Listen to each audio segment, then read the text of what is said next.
Graça e paz.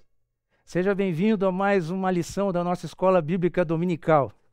O nosso assunto da aula de hoje é sobre o fim dos tempos, o milênio. Eu sou Eldman de Oliveira Nunes. Aqui comigo estão presentes a Manuela, professora da Escola Bíblica Interativa, e Eliel, professor da Escola Bíblica Presencial. Hoje nós vamos falar sobre o tema milênio. Para nós começarmos a abordar esse assunto, é importante nós lembrarmos como se desenvolveu ao longo do tempo as doutrinas cristãs. Normalmente, esses conceitos estavam implícitos, mas por causa de crises e controvérsias que foram surgindo, foi necessário sistematizar melhor algumas dessas doutrinas. Por exemplo, no segundo século da era cristã, o assunto que foi mais desenvolvido foi a apologética, quando a igreja cristã estava sofrendo a perseguição pelo Império Romano. Já no século III e século IV, devido à controvérsia ariana, foi necessário o desenvolvimento da doutrina de Deus, que só foi pacificado no Concílio de Nicéia. No século V, através da controvérsia do pelagianismo, foi necessário o desenvolvimento da doutrina do homem e do pecado, que foi estabelecido no Concílio de Éfeso. No século V até o século VII, a pessoa de Cristo foi o assunto do desenvolvimento daqueles estudiosos, por conta da controvérsia nestoriana e também por causa do monofisismo, que era a respeito da pessoa e da natureza de Cristo, só pacificado no Concílio de Calcedônia. No século XI até o século XVI, a doutrina da expiação recebeu uma atenção especial. E no século XVI, com a Reforma Protestante, os teólogos se debruçaram sobre a doutrina da justificação. A partir do século XIX até o nosso século, o século XXI, outros assuntos foram tomando também o interesse do estudo dentro da igreja. A crítica textual surgiu levantando dúvidas e contestando a veracidade das Escrituras. Então foi necessário um desenvolvimento maior da doutrina da revelação. Por conta do movimento ecumênico, já no primeiro quarto do século XIX, século XX, é necessário um aprofundamento na doutrina da igreja. Já no século XIX e XX, e também agora em 1960, começa o movimento carismático. E por conta do movimento pentecostal e carismático, foi necessário também um maior aprofundamento sobre a doutrina do Espírito Santo. Atualmente, por conta dos conflitos mundiais, por conta da sensação que o mundo inteiro tem de que o mundo caminha para o seu fim, foi necessário o desenvolvimento e o aprofundamento da escatologia. A escatologia é o estudo do fim, o estudo das últimas coisas. Então, por conta disso, a escatologia começou a ter a sua atenção maior. E dentro da escatologia está o nosso assunto da aula de hoje, o milênio. A respeito do milênio, existe um consenso geral, e a respeito da escatologia, nós temos um consenso geral, de que todos os homens passarão pela morte, exceto aqueles que estiverem vivos quando da volta do Senhor. E entre a morte e a ressurreição, essas pessoas aguardam o seu destino num paraíso ou no inferno, a depender da sua decisão em relação a Jesus Cristo. Por ocasião da volta de Jesus, ocorrerá a ressurreição dos justos e dos ímpios. E seguido a ressurreição, o juízo, onde será decidido o destino eterno das pessoas. Esse é um consenso geral dentro da escatologia. Mas existem vários aspectos dentro desse panorama que ainda são debatidos. E estudiosos da Bíblia têm se debruçado sobre esses assuntos. E um deles é o milênio. A grande pergunta é: quando ocorrerá o milênio? E que natureza terá este reino milenar? A palavra milênio ele tem o seu surgimento a partir de Apocalipse, capítulo 20, verso 4 e seguintes.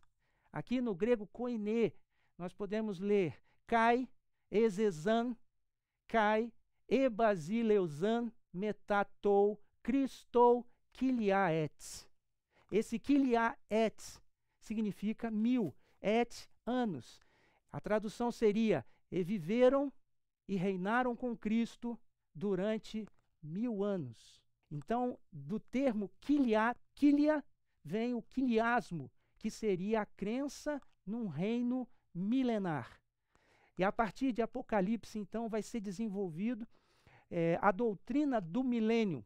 E ao longo da história da igreja, tem havido 3 concepções principais sobre a época em que esse milênio vai ocorrer e que natureza esse milênio terá.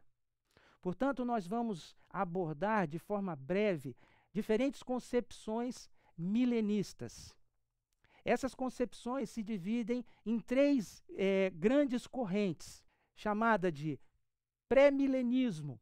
E o pré significa antes. Cristo voltará antes do estabelecimento desse milênio. Uma outra corrente é chamada de pós-milenismo, o pós após. Então, Cristo voltará após o milênio. E a terceira corrente chamada de amilenismo, da negação. Amilenismo não haverá um reino milenar físico com a presença de Cristo na Terra. Para isso, para nós entendermos melhor como essas correntes e essas concepções se desenvolveram, é interessante que a gente analise um panorama histórico do desenvolvimento, dos estudos e da popularidade, da importância que cada uma dessas correntes teve ao longo da história. Nesse quadro, nós podemos apresentar diferentes linhas que representam as concepções que nós estamos falando. Iniciando, primeiramente, pela concepção pré-milenista. O pré-milenismo tem sua origem ainda no 1º século da era cristã. Ele tem a concepção do pré-milenismo era a mais popular e aceita dentre os pais da igreja. Aqueles que criam no pré-milenismo e esperavam um milênio com Cristo reinando fisicamente na terra, foram chamados de quiliastas, o quiliasmo, do quilia, de 1000 anos. O pré-milenismo ele perdurou do século I até o século III, como sendo a corrente, a concepção majoritária e única de conhecimento e de crença a respeito do milênio. A partir do século III, começa a surgir uma nova concepção. E existe uma explicação histórica para isso. O imperador romano Constantino, ele se declara convertido ao cristianismo. As perseguições à igreja cristã, elas são diminuídas e desaparecem. A Igreja Católica se estabelece e ganha poder e hegemonia no mundo da Idade Média. E o Agostinho, ele é o teólogo que vai se contrapor às ideias do quiliasmo, porque com o quiliasmo surgiram também alguns excessos em que imaginava-se um milênio muito cheio de sabores, cheio de prazeres, e por conta desses exageros que estavam ocorrendo, alguns intelectuais começaram a rejeitar a concepção pré-milenista. E aí cresce a corrente chamada amilenista, que a partir do século III vem crescendo e passa a assumir um local de hegemonia. E o pré-milenismo histórico vem caindo a sua importância. Ao longo da Idade Média, o amilenismo perdurou como sendo a corrente majoritária por quase 13 séculos. E o pré-milenismo se manteve ao longo da história presente, mas não de forma majoritária. Ao longo da história, o pré-milenismo ele continuou existindo até chegar no século XVI, e com o século XVI, com o início da Reforma, ele vai estar presente entre os anabatistas, o movimento puritano e os pietistas, até nós chegarmos nos dias atuais, quando o pré-milenismo volta a assumir um grau de importância maior a partir dessa data. Já o amilenismo do século III, que perdura durante 13 séculos como a principal corrente, tem ainda um reforço durante a Reforma. Na Reforma Protestante, João Calvino, Lutero vão defender esse posicionamento. Então, ele vai, durante a Reforma, também estar como uma concepção majoritária. Em seguida, a Reforma Protestante, após a Reforma, vai havendo um declínio da popularidade do amilenismo. No século XVI, surge uma nova concepção chamada de pós-milenismo. O pós-milenismo ele surge até incentivado com o progresso humano, com o progresso da tecnologia, com algumas ideias que estavam surgindo de que o mundo estava melhorando e que, graças à cristianização do mundo, o mundo poderia ser melhor do que era antes. Aqui ocorre, por exemplo, muitos dos avivadores e missionários vão adotar essa corrente e vão desenvolver essa corrente, e nós vamos ver alguns representantes do pós-milenismo dessa época. Mas o pós-milenismo, ao longo do tempo, vai vendo que o mundo está piorando.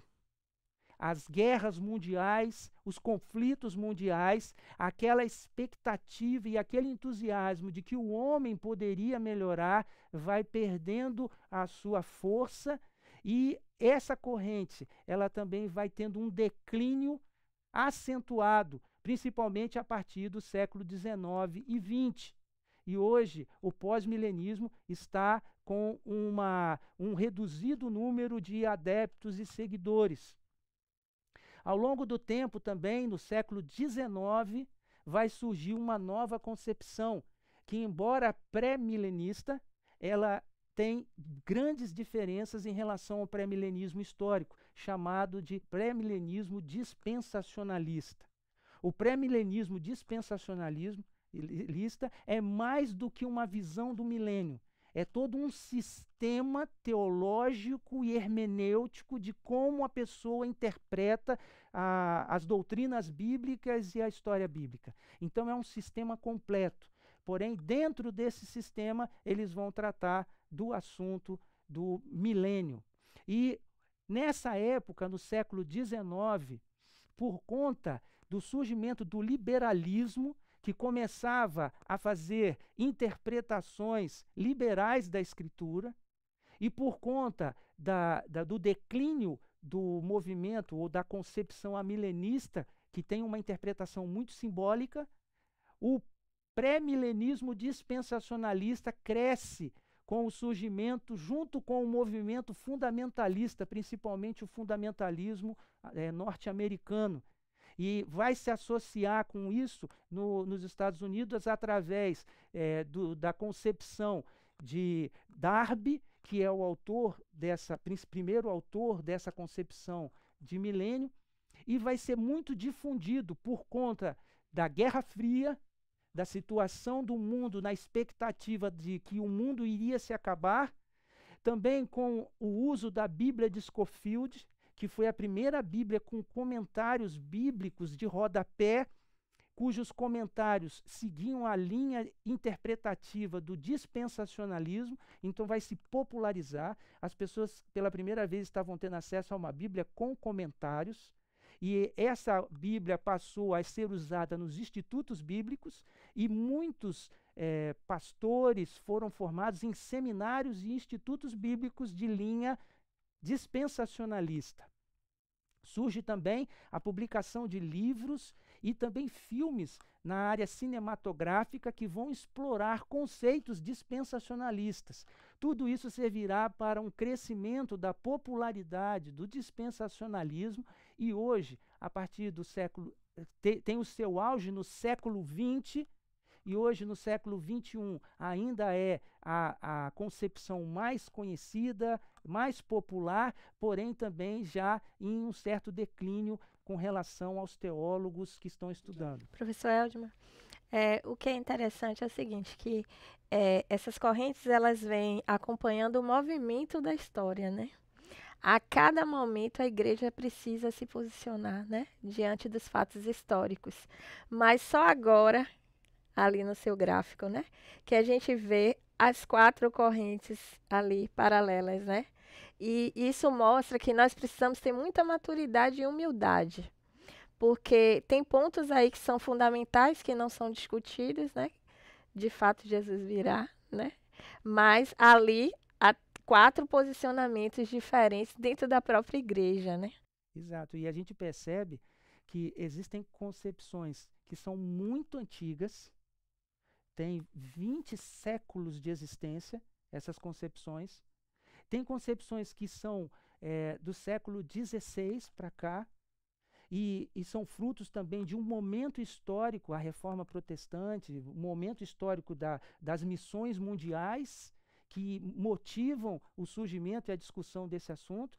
E também tem a concepção mais nova dispensacionalista, que também tem uma explicação histórica para o seu crescimento, para a sua importância, dado que a humanidade, não só dentro do círculo cristão, mas até fora do círculo cristão, percebe-se uma angústia das nações e uma expectativa com o assunto o fim dos tempos. E precisamos respeitar quem pensa de forma diferente, sem, claro, refutar aqueles pontos que são fundamentais, que a gente também não vai discutir, né? Mas, assim, em relação a alguns pensamentos, a igreja vai ter pessoas de grande relevância ao longo da história, defendendo pontos completamente, né, controversos, Nós vamos estar abordando nessa aula aspectos de cada uma dessas concepções que vão nos fazer refletir, inclusive que existem pontos fortes e pontos fracos em todas as concepções. Existem questões positivas e negativas em todas elas.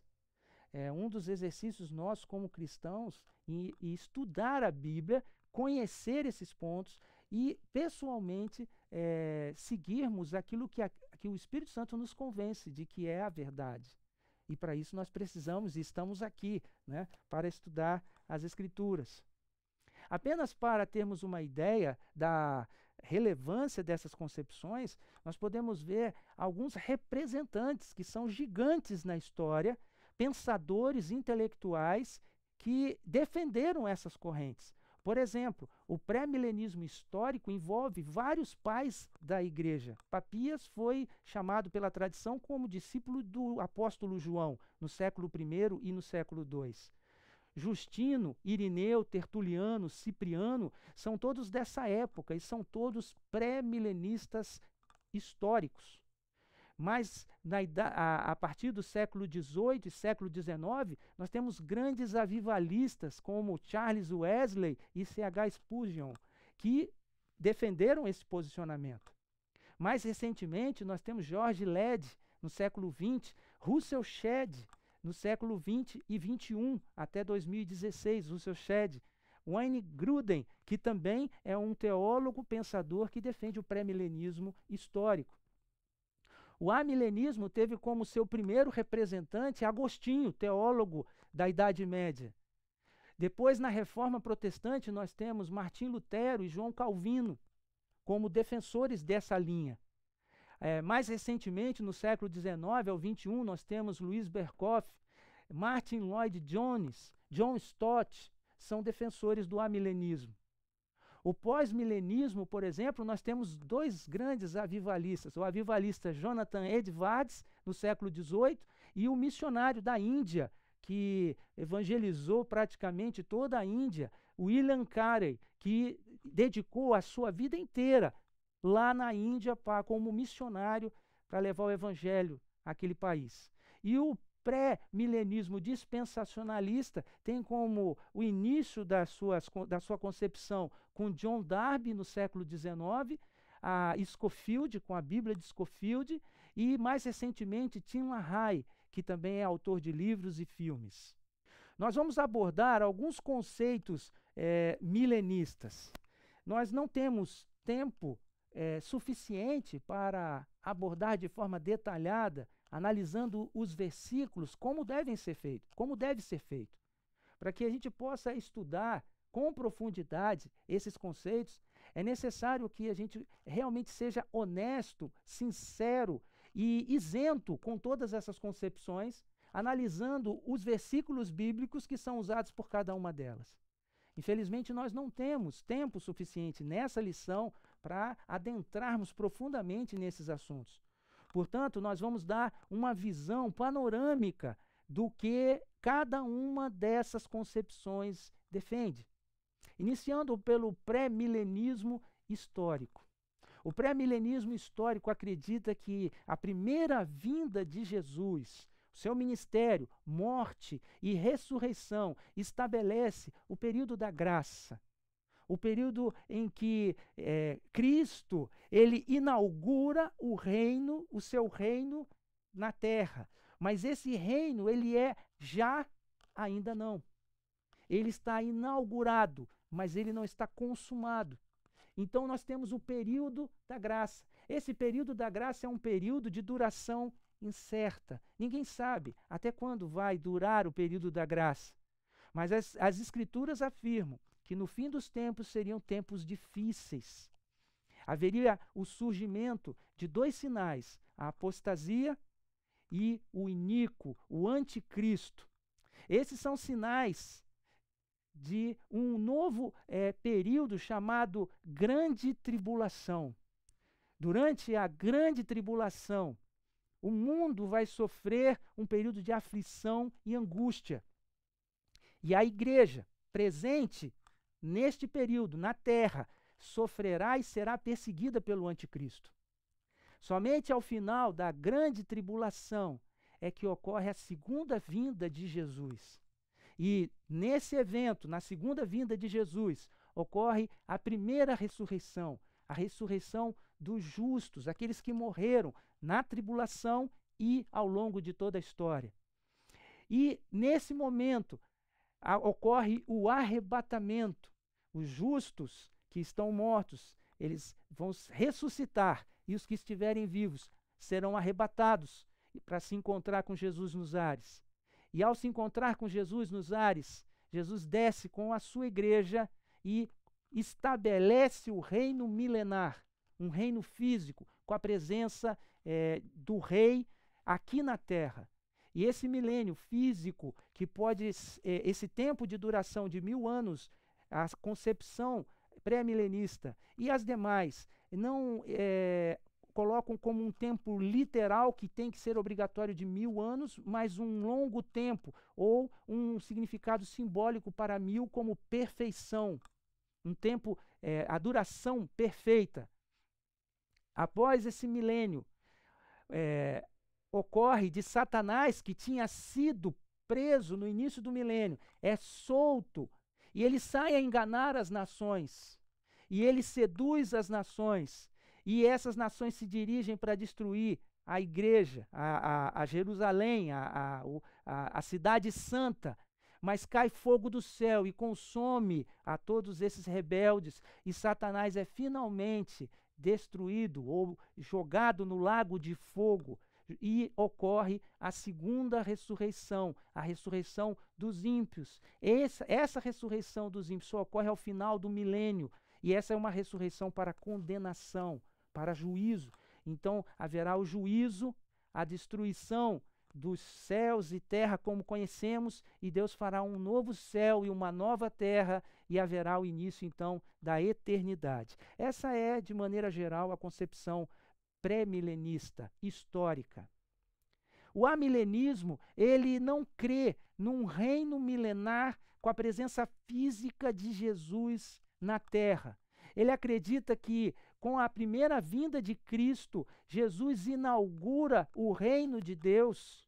E esse reino de Deus não é visível. Ele reina no coração dos homens. E toda vez que uma pessoa aceita a Cristo, ele passa a pertencer ao reino de Deus. Então, o reino de Deus, ele está presente de maneira, o milênio está ocorrendo de maneira espiritual, simbólica. Então, Cristo reina nos céus e reina na terra, no coração daqueles que creem e da igreja. Mas ao final desse período também ocorrerá esse período de conflito e de dificuldades com a apostasia e o surgimento do anticristo. Haverá uma grande tribulação e a igreja passará por essa tribulação. E Jesus voltará ao final da tribulação. E aqui um ponto distintivo também. Ocorre a ressurreição e o arrebatamento dos justos junto com a ressurreição dos ímpios. Então haverá um único evento de ressurreição onde justos e ímpios ressuscitarão. Haverá então o juízo eterno, a destruição da terra, e Deus vai criar um novo céu, uma nova terra e início da eternidade. Essa é a concepção amilenista. Professor Eldmar, e tem também a questão aí no amilenismo em relação ao que o texto de Apocalipse 20 traz, sobre Satanás, né? Está acorrentado. Como seria esse? Como é que ele estaria acorrentado se a própria Escritura diz que o diabo anda ao derredor, né? E os amilenistas, eles entendem que, na verdade, Deus estaria segurando a ação de Satanás. Ele estaria sob domínio, restringindo a ação dele ao longo da história. Ao longo da história. Essas diferentes concepções vão ter que encarar esses textos que vão abordar cada um desses eventos e trazer uma explicação, uma interpretação de cada um desses eventos. E é aí que cada uma vai ter pontos de divergência. O pós-milenismo, por exemplo, ele acredita num milênio físico. Porém, esse milênio não é com a presença física de Cristo, mas com a ação da igreja evangelizando o mundo inteiro, ou parte, ou a maioria das pessoas se convertendo ou aprendendo as doutrinas cristãs, e há uma melhora no mundo. E o mundo, então, caminha para um reino de paz, de segurança, um momento de justiça e de igualdade no mundo promovido pela ação da evangelização do mundo. Então, é um estabelecimento paulatino, um progresso na implantação desse reino, que não estará Cristo fisicamente na terra, mas o reino existirá literalmente na terra, sem a presença física de Cristo. Aí ocorre também esse momento de apostasia e do anticristo, ocorre a grande tribulação, e da mesma maneira a vinda de Jesus marca a ressurreição de justos e de ímpios como um único evento, e o arrebatamento da igreja, e seguido então do juízo e da eternidade. O interessante é como aquele quadro anterior que você trouxe mostra que essa visão pós-milenista ela surge de irmãos que foram missionários e perceberam ao longo da história que eles estavam vivendo aquele recorte histórico dentro da revelação, né, progressiva de Deus. Realmente um período de paz por meio da igreja, da pregação do evangelho.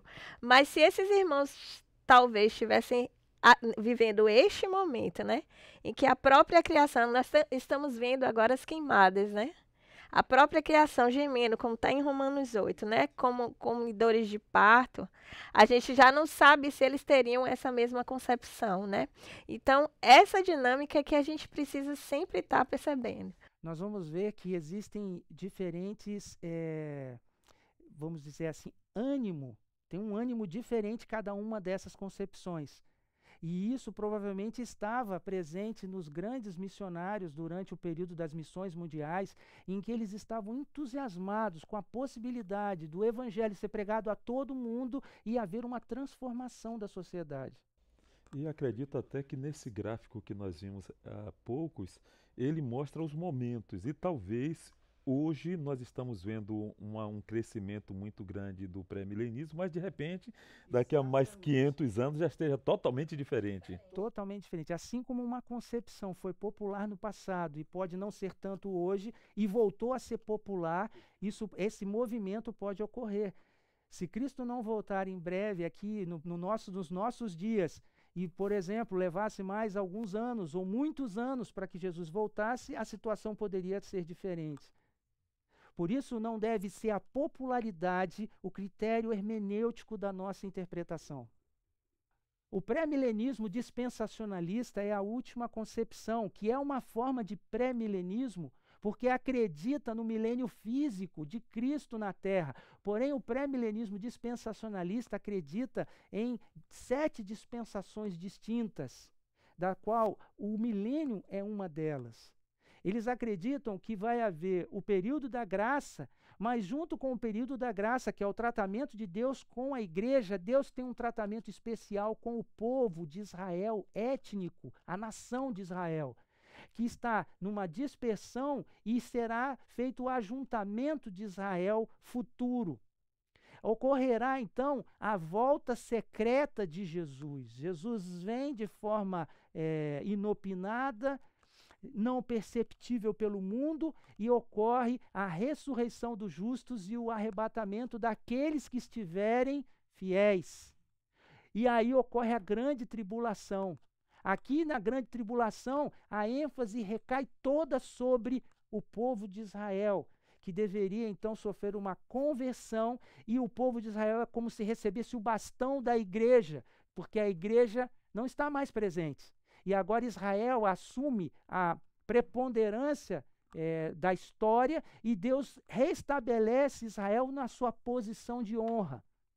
A Israel e os cristãos que eram professos e que não foram arrebatados permanecerão na grande tribulação.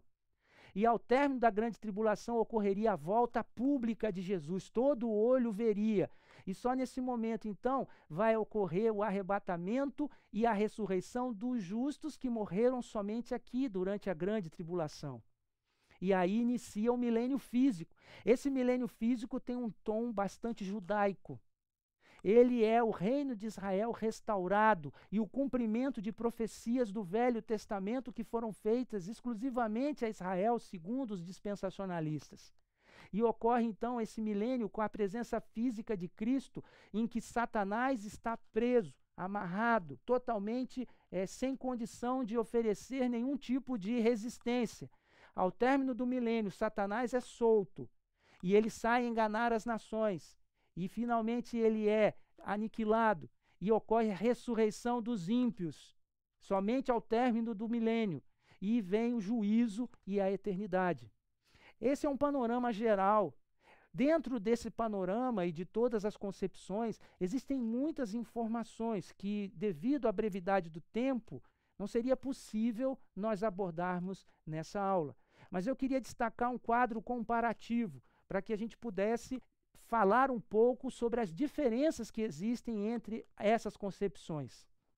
Para o pré-milenismo histórico, a ocasião do estabelecimento desse reino milenar é futuro, assim como para o pré-milenismo dispensacionalista. Só no futuro ainda que isso vai ocorrer.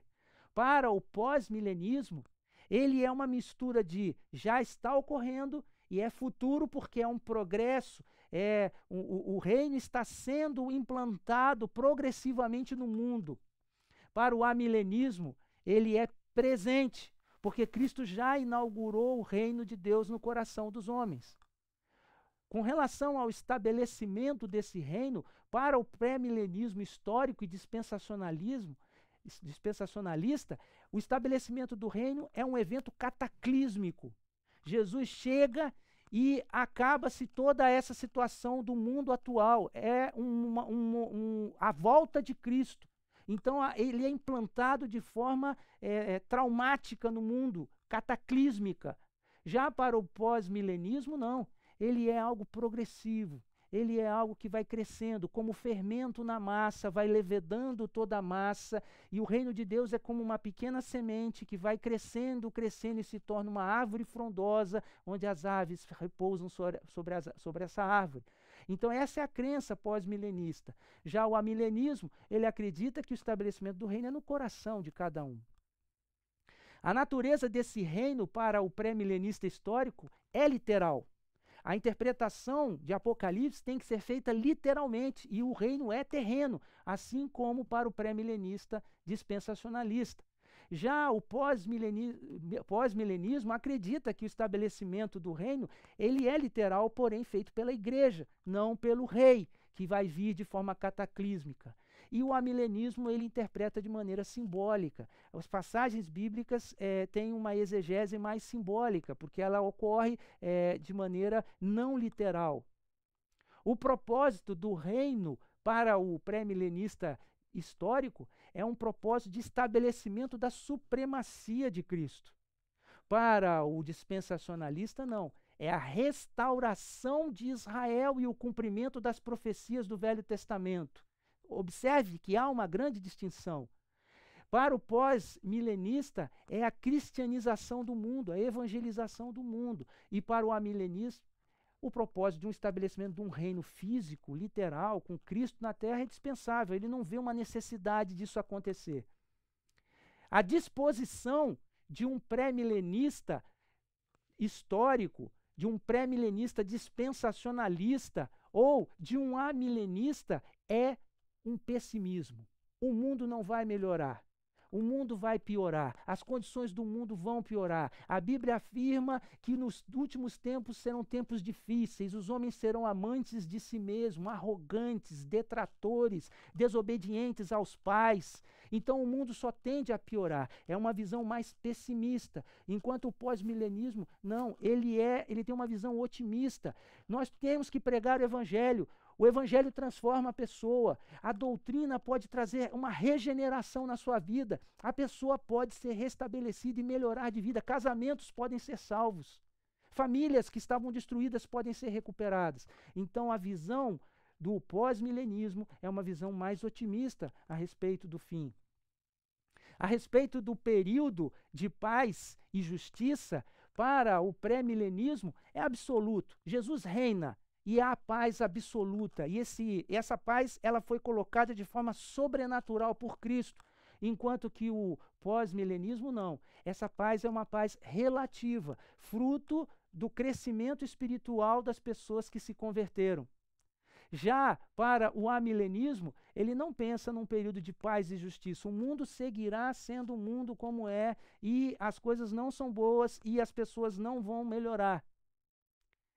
A presença de Cristo é física para o pré-milenismo e espiritual para o amilenismo e o pós-milenismo. Cristo está presente fisicamente para as duas primeiras concepções e espiritualmente para as duas últimas.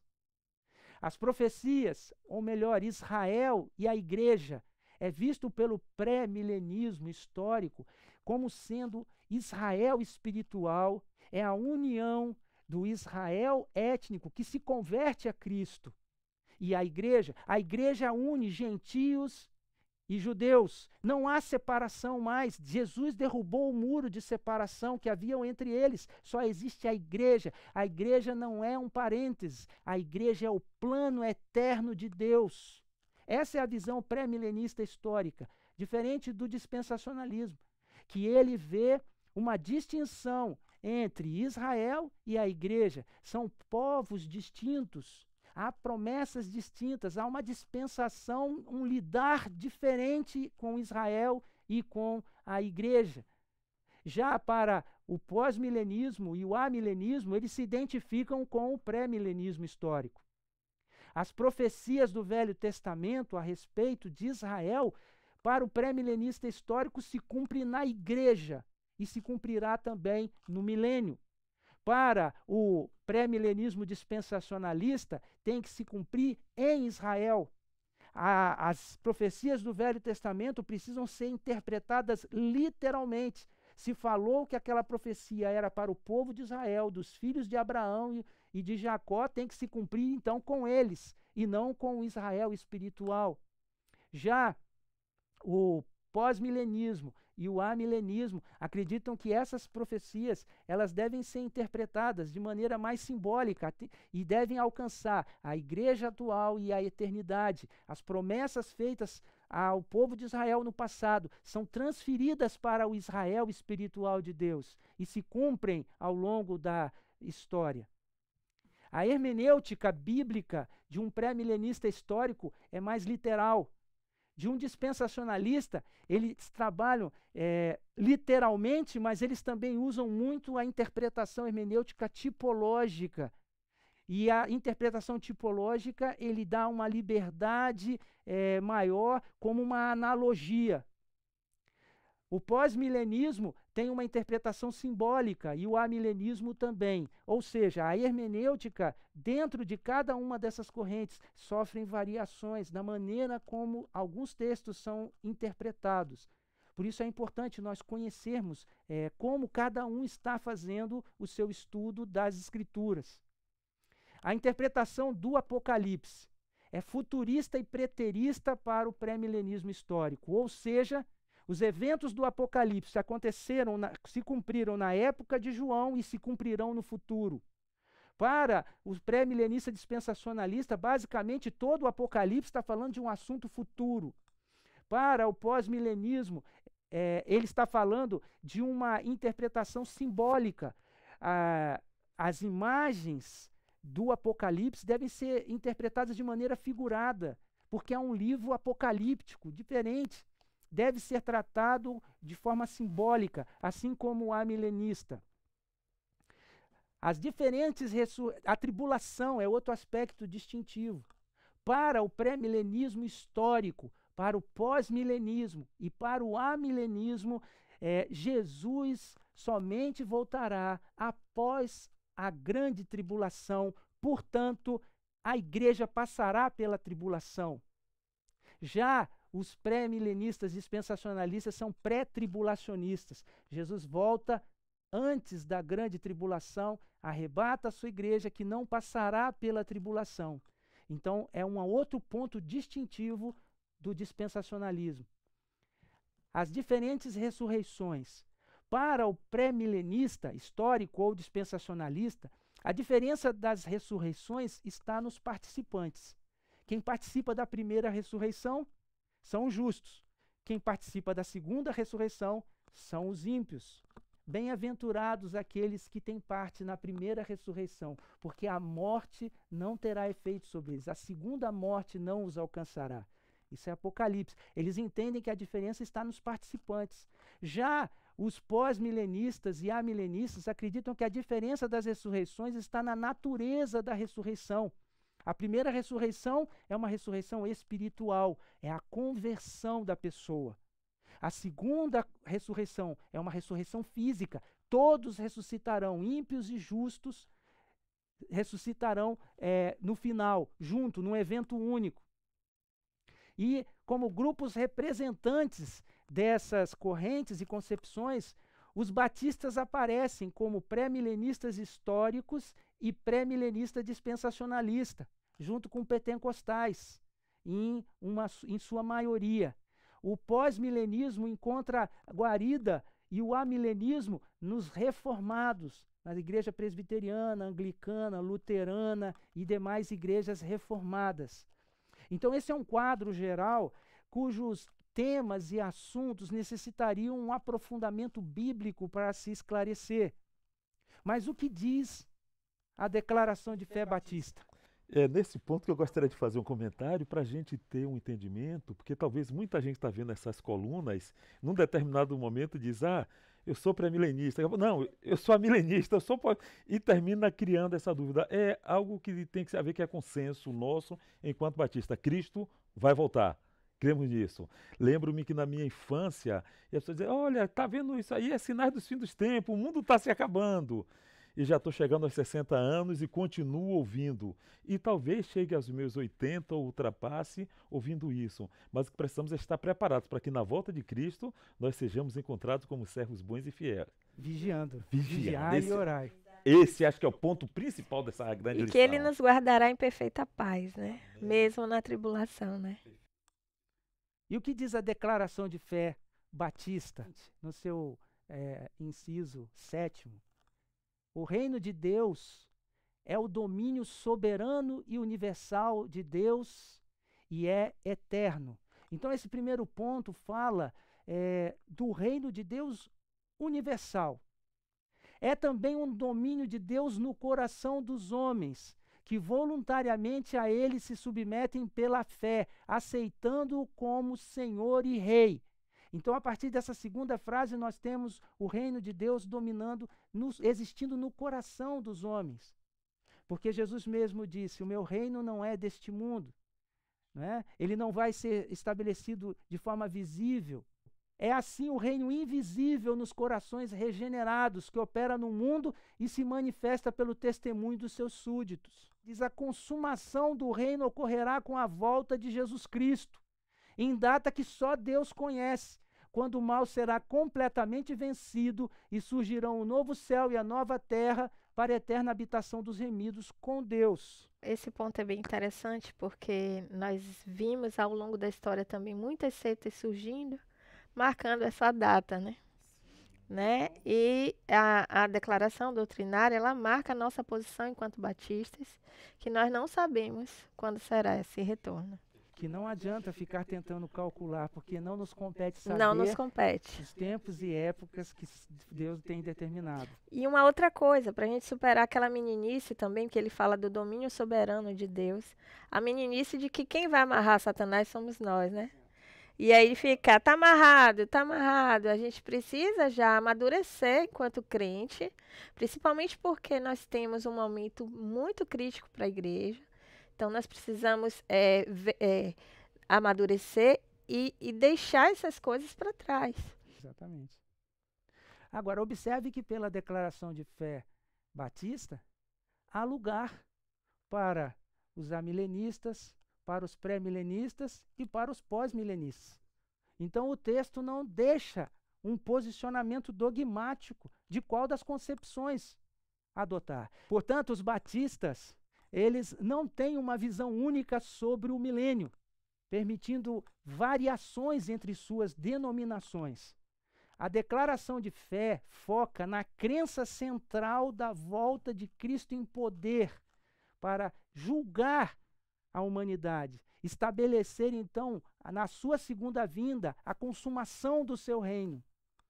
Enquanto alguns batistas são pré-milenaristas e outros amilenaristas, a declaração de fé batista não adota uma posição dogmática. Então, ela abre espaço para a discussão teológica e para o estudo a respeito desse assunto, que necessita realmente que cada um de nós tenhamos um aprofundamento. Como considerações finais a respeito da escatologia e do milênio, eu diria o seguinte: a escatologia requer o exame cuidadoso e pessoal das Escrituras. Ou seja, você mesmo precisa buscar e examinar as Escrituras. Porque se você se baseia apenas num único livro que você lê, achando que aquele livro tem a unanimidade sobre o assunto, você acaba depois descobrindo que existem gigantes que defendem outra posição. Portanto, você precisa examinar pessoalmente as Escrituras. A escatologia requer argumentos exegéticos e não uma escolha por popularidade. Se você tivesse estado nos primeiros séculos da era cristã, você seria pré-milenista histórico. Se você tivesse ao longo dos 13 séculos da Idade Média, você seria amilenista. Se você estivesse no século XVI, quem sabe você fosse um missionário pós-milenista. Se você estava logo em seguida no século XIX, chegando no século XX, no auge, você seria um pré-milenista dispensacionalista. Agora, no século XXI, o que você vai ser? Então, você precisa realmente estudar exegeticamente as Escrituras e não por uma escolha de popularidade. A escatologia requer uma análise isenta, sem subestimar as demais concepções, porque cada uma delas foi fruto de meditação de pessoas sinceras, que realmente estavam se debruçando sobre esses textos. E existem posições que, cada uma dessas concepções, que tem pontos positivos e pontos não tão positivos. Existem argumentos que são fortes e argumentos fracos nessas concepções. Portanto, não devemos subestimar uma outra concepção, mas conhecê-las. E a escatologia, principalmente, como palavra mais destacada, ela tem o propósito de nos trazer a consolação e a esperança. As Escrituras falam sobre esse reino de Cristo. No momento, por exemplo, em que a igreja estava sendo perseguida e o Império Romano estava buscando a morte dos cristãos, a esperança e a expectativa na volta de Cristo os fizeram vencer as arenas de Coliseu. A expectativa da volta de Cristo foi aquilo que nos fez avançar e evangelizar o mundo. A expectativa da volta de Jesus Cristo é o nosso consolo e esperança num mundo cheio de conflitos, guerras e desesperança. É a certeza da volta de Jesus e do estabelecimento do seu reino e da justiça de Deus que nós aguardamos, a bendita esperança. E nós podemos concluir, então, o nosso estudo citando Ruperto, que disse: nos essenciais, a unidade. Nos assuntos de dúvida, a liberdade. E em todas as coisas, a caridade.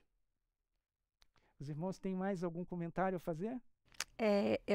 Só parafraseando o pastor Lucas na aula sobre o reino de Deus, que os irmãos já devem ter participado e assistido, né? Que além de dizer Maranata, vem Senhor Jesus, que nós, enquanto igreja, estejamos prontos também para dizer: eis-me aqui, envia-me a mim. Eis-me aqui, envia-me a mim. Amém. E nós queremos encerrar, então, o nosso estudo sobre o milênio, convidando você a participar da aula interativa, onde você vai poder tirar suas dúvidas, apresentar seus questionamentos e seu posicionamento e discutir mais sobre esse assunto tão importante. Então não deixe de participar da aula interativa, o QR Code deve estar aparecendo aqui na sua tela. E por último, queremos convidar você para estar presentes conosco na próxima lição, uma lição muito importante também, em que estaremos falando de um sério assunto, o juízo final e o castigo eterno. Que Deus nos abençoe e nós aguardamos você em nossa próxima lição.